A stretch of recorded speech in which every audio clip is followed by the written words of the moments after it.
So ito na nga guys, gumawa ako ng AI na natuto mag-drive at ginamitan ko to ng neural network na magsisilbing utak ng AI at prenogram ko to gamit ang Python at library na NumPy. At ang pagprogram ko dito ay ginamitan ko ng math gamit ang trigonometry at calculus at syempre ang linear algebra na may matrix upang makagawa ng linear interpolation para sa racetrack. Sa una, pag pinagmasdan mo hindi pa marunong ang AI na paulit-ulit siyang nababangga pero patuloy din siyang natututo.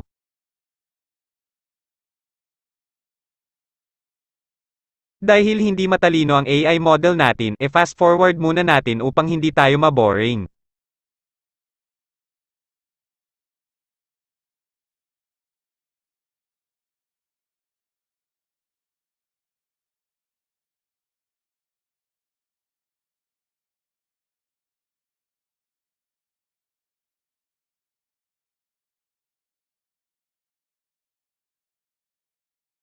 Ang AI na ito ay nag-e-evolve at nagmo-mutate ang kanyang utak dahilan kung bakit siya natututo at napapansin nyo sinusubukan niya ng sinusubukan hanggang sa magets niya ang ginagawa niya.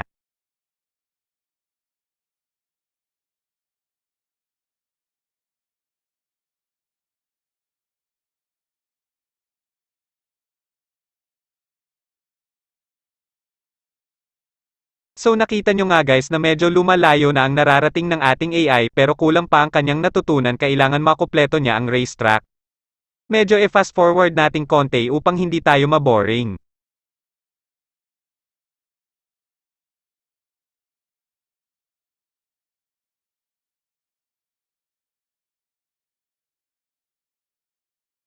At pagkatapos ng lahat may himalang nangyari.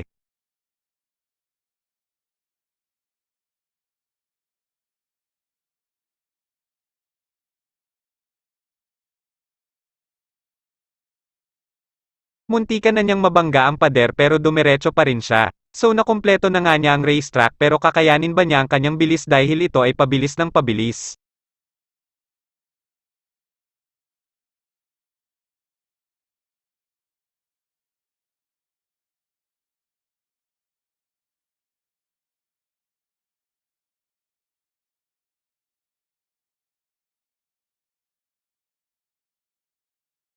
So hindi nga niya kinaya ang kanyang bilis pero dapat marating niya ang kanyang max speed na 2000 pixels per second at dito ay kakot ko na lang ang video hanggang makarating siya sa max speed. 2 minuto ang natapos. At kung pagmamasdan nyo tila ba na master na niya ang kanyang max speed na 2000 pixels per seconds. So dito na nga nagtatapos ang ating video, sana magkita ulit tayo sa next video at kung di ka pa nakapag-subscribe sa channel na ito hit the subscribe button na.